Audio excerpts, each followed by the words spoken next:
মানে রাফসান দা ছোটো ভাই নামে বেশি পরিচিত, তার কে নিয়ে আমি কয়দিন আগে কথা বলছি, আসলে সময় পাওয়া যায় না তখনই কথাটা বলেছি, কারণ তার বাবা মাকে সে একটা দামি গাড়ি গিফট করছে।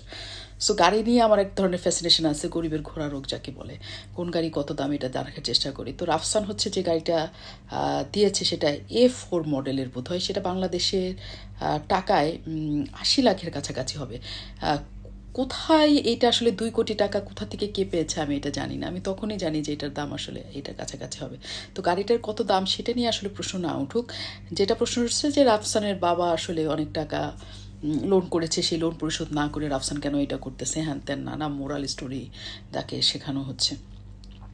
তো হতে পারে কারণ ঋণ খেলাফি নিয়ে বাংলাদেশের মানুষজন এত তিতা হয়ে গেছে, এত তিতা হয়ে গেছে যে যে কেউ ঋণ খেলাফি হয়েছে বললেই মনে করে তার উপরে ঝাঁপায় পড়বে। মনে কর এই অবস্থা তৈরি হয়েছে যে মানে এখন কেউ 10 টাকা ধার নিলেও তারা বিশ্বাস করতে ইচ্ছা করে যে তুই তো শালা ফেরত দিবি না 10 টাকা, যারে দিবি তারে বন্ধু বান্ধবরা অবিশ্বাস করি ইদানিং যে তুই টাকা নিলে তো টাকা ফেরত দিবি না, ব্যাপারটা এরকম চলে আসছে।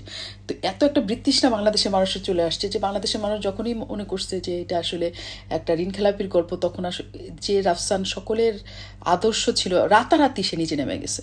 তো এটা একটা কিন্তু ইন্টারেস্টিং শিক্ষার জায়গা, এটা একটা শিক্ষার জায়গা যে বাংলাদেশে আমার সবসময় মনে হয় যে বড় হয়ে যাওয়া সহজ না।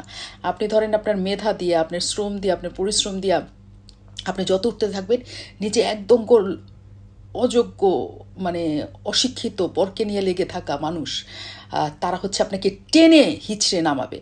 আপনি যত বড় হবেন তত বলবে এই শালা তুই তো ছোট, তুই উপরে উঠোস কিসের জন্য, তুই তো বান্দর দেখে উপরে উঠতে পারতেছ, আমরা মানুষ দেখ আমরা নিচে আসি।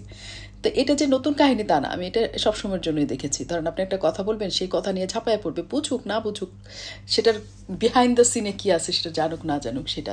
তো এই গল্পে আসলে কে দায়ী কে দায়ী না, বাবা দায়ী না যে স্ট্যাটাস দিছে সে দায়ী, এই আলোচনাতে আমরা বরং না যাই, যেটা কোর্টে চলছে সেটা চলুক, এটা নিশ্চয়ই চলতে থাকবে, অনেক কাহিনীর মাঝখান থেকে কথা না বলাই ভালো। আমার কাছে যেটা ঘটনা সেটা হচ্ছে, আমি গতকালই যখন এটা দেখছিলাম যে একদম মুহূর্তে দাবানলের মতো ছড়াই গেছে, রাফসান গাড়ি কিনে দিচ্ছে, সেটা যত না ছড়াইছে তার চেয়ে বেশি দাবানলের মতো ছড়াই গেছে যে রাফসান হচ্ছে একটা ঋণ খেলাপির পোলা।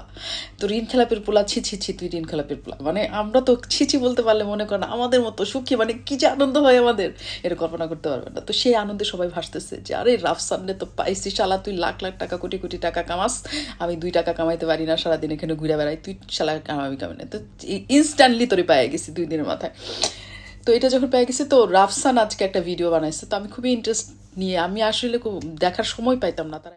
তো রাফসান সেই ভিডিওর একটা জবাব দিয়ে একটা ভিডিও বানাইছে আজকে, সেটা সেই ভিডিওর কাহিনী আপনারা নিশ্চয়ই সবাই জানেন, কিন্তু যে কথাটা আমি আসলে বলতে চাইছিলাম সেই কথাটা রাফসান শেষ মুহূর্তে বলছে যে আপনারা কখনো বাবা মাকে কোনো কিছু গিফট করলে তা দেখায়েন না। শুধু বাবা মাকে না, এই দেশের মানুষ কারোর সাকসেসই নিতে পারে না, কারোর সাকসেস নিতে পারে না।